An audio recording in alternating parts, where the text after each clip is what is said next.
শুভ দুপুর বন্ধুরা। আজকে আমার স্বপ্নার রান্নাঘরে পাপড়ের ঝাল, গোটা গোটা পাপড়ের ঝাল, গোটা গোটা লইটা মাছের ঝাল, মাছের ঝাল, আজকে গোটা গোটা পাপড়ের ঝাল। এই দেখো, আমি পাপড়গুলো এইভাবে ভেজে নিয়েছি।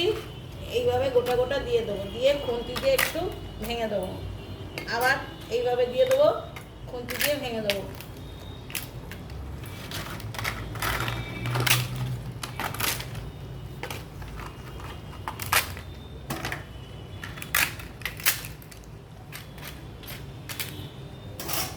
এবার মিক্সির বাটিতে অনেকটা মশলা লাগা ছিল, জলটা দিয়ে দেবো, পাঁপড়গুলো যাতে সেদ্ধ হবে। আঁচটা আমি বাড়িয়ে দেবো,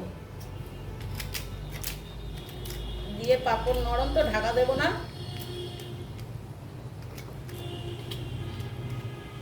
পাঁপড়টা যেই সেদ্ধ হয়ে যাবে তখন আমি একটু